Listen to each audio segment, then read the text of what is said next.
Alright, magandang gabi po sa inyong lahat mga kababayan. Batang Maynila to, it's... Ayan po sa ating screen.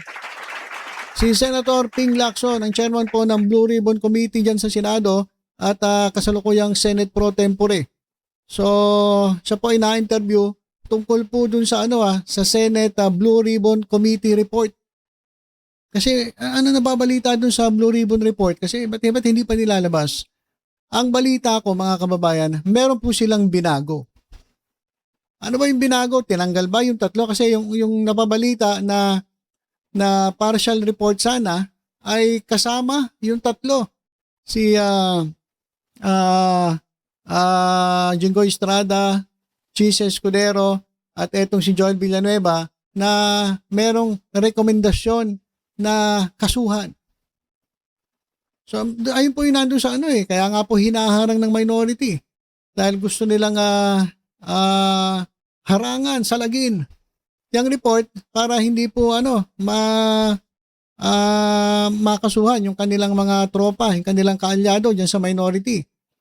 So, ano ba talaga nangyari? Ano ba binago? Tinanggal ba yung tatlo doon sa report? Eto mga kababayan, para malinaw, pakinggan natin si Senator Ping Lacson. Para hindi po si Arlene Licat.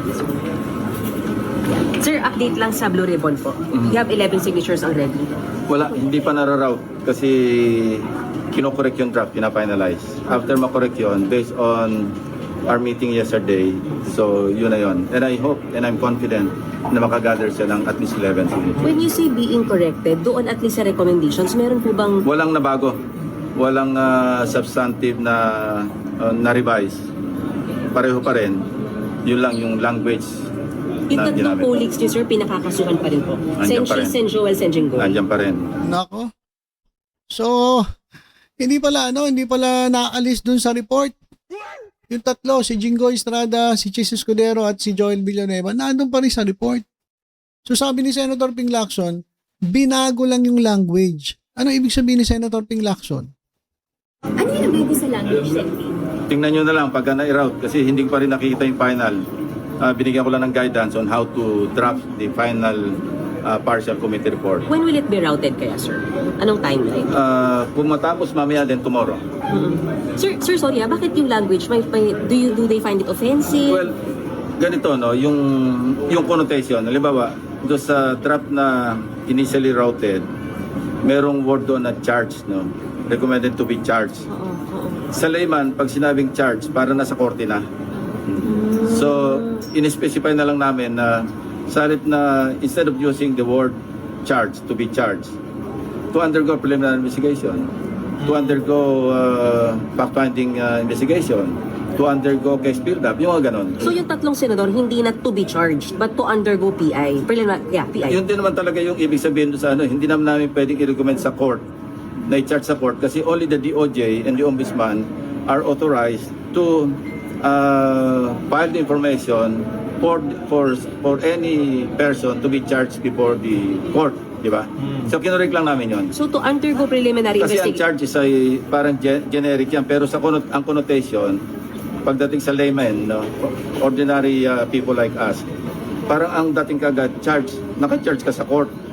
So there's nothing substantial, there's nothing, we never deviated do sa original intent ng aming committee report na mag-undergo ng PI. Sir, to be clear ha, undergo PI on plunder and graft. Yung tatlong senador. Marami. Merong direct bribery, merong plunder, merong malversation, merong violation ng anti-graft, may violation ng ethical standards, marami yun. Grabe, dami palang kaso. Daming kaso, patong-patong yung kaso mga kababayan ito naman ay hindi naman daw nila nire-recommend ang i-charge. Kundi recommended lang for preliminary investigation. Parang nire-recommenda nila na imbestigahan. So yun po yun mga kababayan, pinalambot nila. Soften. Kasi masyadong harsh, masyadong mabigat yung sasabihin charge yung tatlo. So medyo pinalambot ang sabi nila, rekomendado lang para magkaroon ng preliminary investigation. Pero ganun pa rin yun. Ganun pa rin yun. Pinalambot lang mga kababayan para hindi naman masyadong mabigat para doon sa kanilang kasamahan. Pero ganun pa rin yun eh. Ganun pa rin naman yun eh. Di ba? Same pa rin. Same Hindi pa naman rin. po ibig sabihin na nag-weaken yung recommendation ng Blue No. Ribbon Committee. No. Alright. Not at all. Instead of filing charges, undergo PI. Oh, medyo na-generalize lang or na-specify. No? Instead na to be charged, nasabi ko nga, pag sinabing charge, ito yung tumama sa sensitivity ng ibang mga kasama namin na pag-charge. Pakasipin ng mga tao, chinacharge na sa korte. Sen Ping, dun sa briefing kahapon with Ombudsman, DOJ, and AMLA. No, I cannot na-raise din divulge po kasi ano yun eh. Classified information yung iba. So, Pero sir, that was an executive session where for validation. Kasi meron kami binalidate na ito ba na-take up namin sa Blue Ribbon, anong status sa inyo.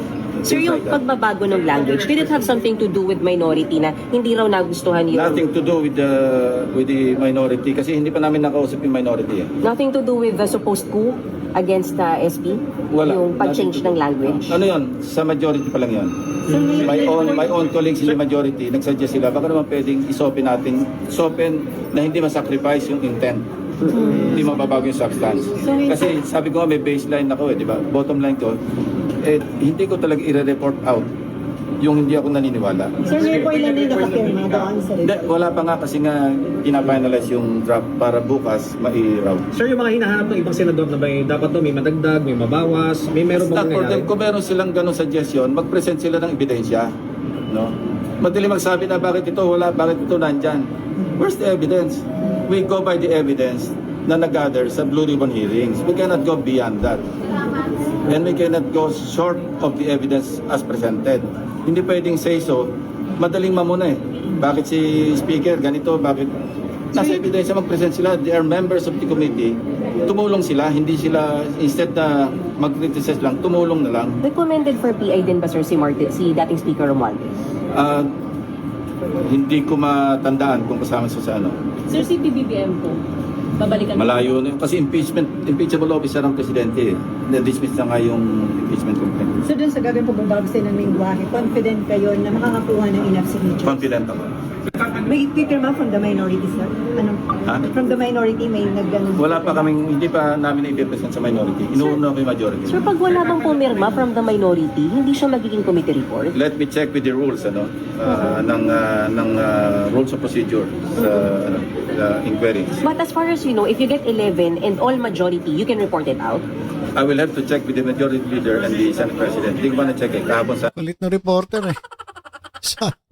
Sabi nga, titingnan yung rules eh. Inulit lang yung tanong eh. Minsan makulit dito mga reporter eh, no? Sabi nga, titingnan muna, huwag ka naman excited to reporter excited eh. Kasi mga kababayan, ang sigurado pa lang na pipirma yung majority. Paano nga naman kung hindi pumirma yung minority na inaasang walang pipirma sa minority? Nung sa report, ano mangyayari? So abangan natin yun mga kababayan na tatanong pa raw eh kung ano yung rules and procedures tungkol dyan sa sa report ng Blue Ribbon. Kaya relax lang tayo. Yung reporter kasi excited eh. natatanong sana to go over the rules of procedure governing inquiries in aid of legislation to find out kung merong must sign from the minority. Pero sir, di ba yung pag-sign? Sir, pag-sign, Ha? Ano na? Tatanggap po ba kayo ng amendments? Yes, the floor. Anybody, even non-members, may introduce amendments. Kahit hindi po nag-participate sa hearings. Yeah, meron naman transcript eh. May reference naman sila. May hearings pa ba? pag-sign naman not necessarily that they agree. We have to close the inquiry eh. Kaya at least one hearing. Pero sir, di ba pag nag-sign sa committee reports, not necessarily that they agree. Pwede mag-sign like dissent, makakadagdag siya para Yeah, pwede man sila mag-dissent. Pwede silang may amend, may interpolate with reservations, will submit separate opinion, anything. Maski nga hindi nakasulat doon, pwede sila mag-interpolate, pwede sila mag-amend.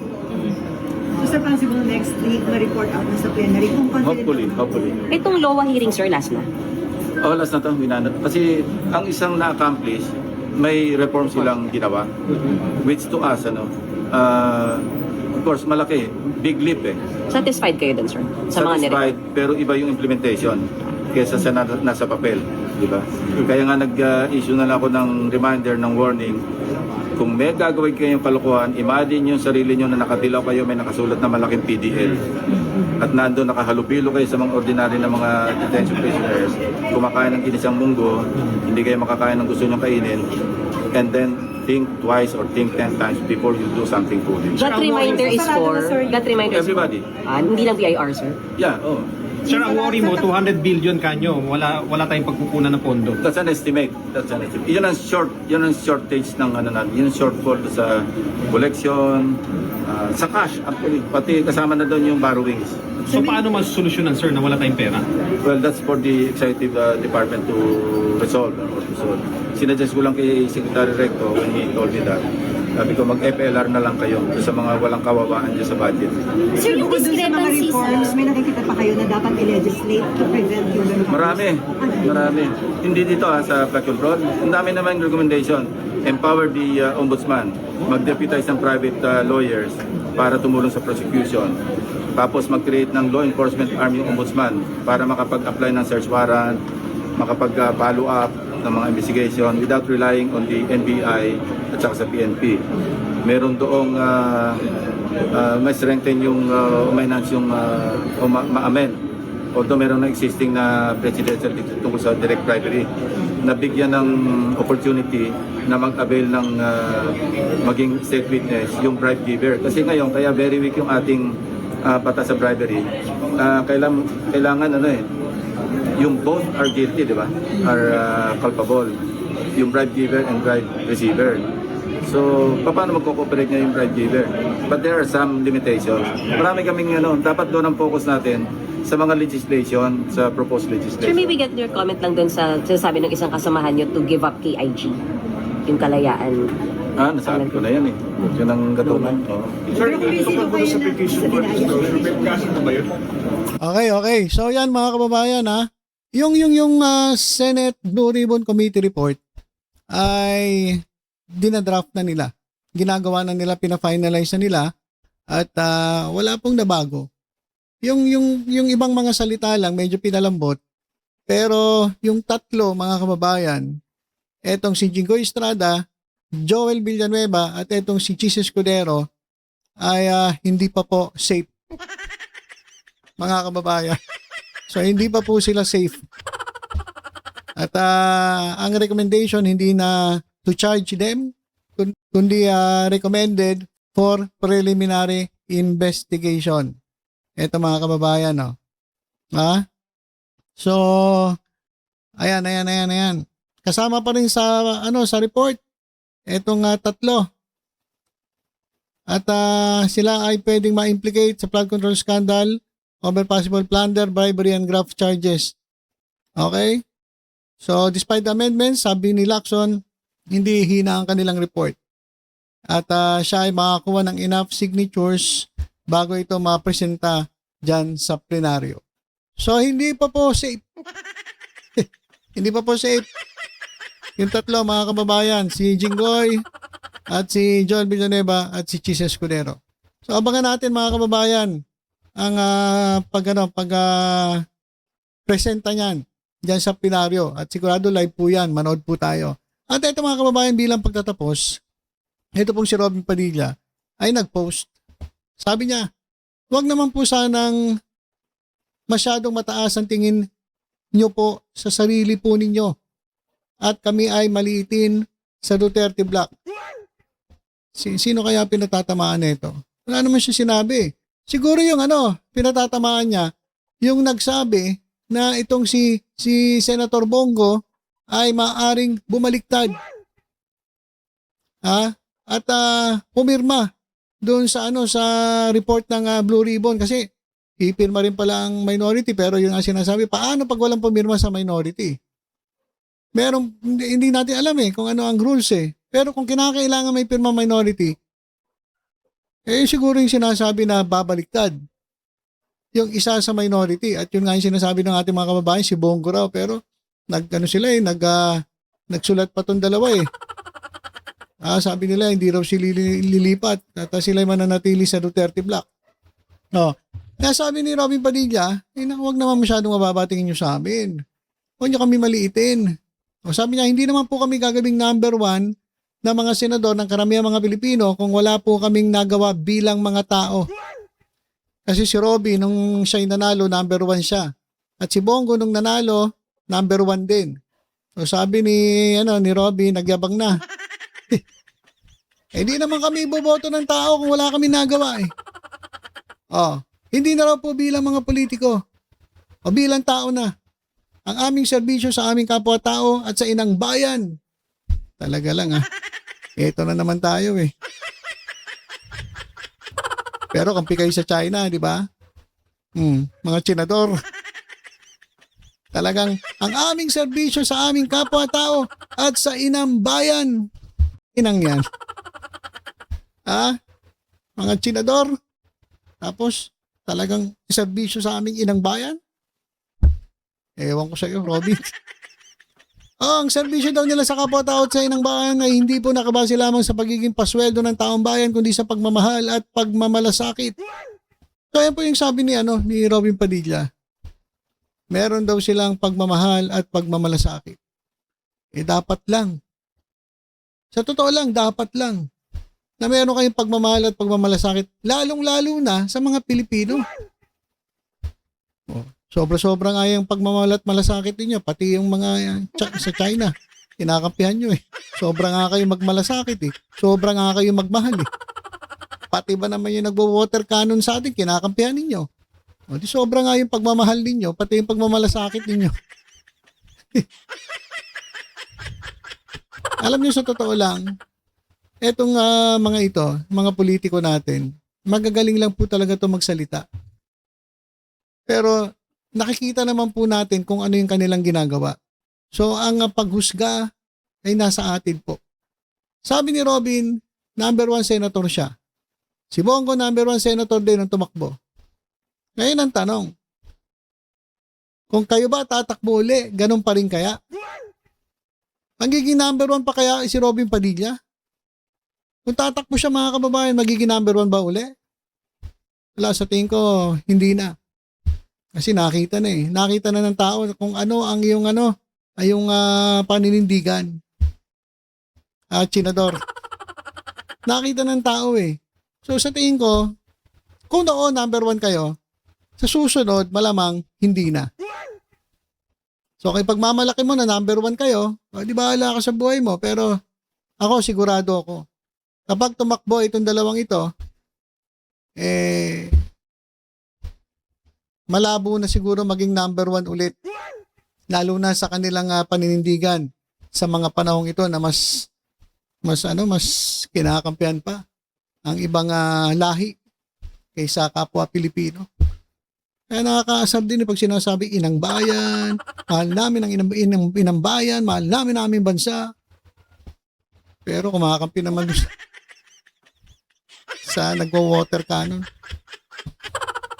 Tapos sabihin niya, wina-water cannon tayo, di gantihan natin, water cannon din natin.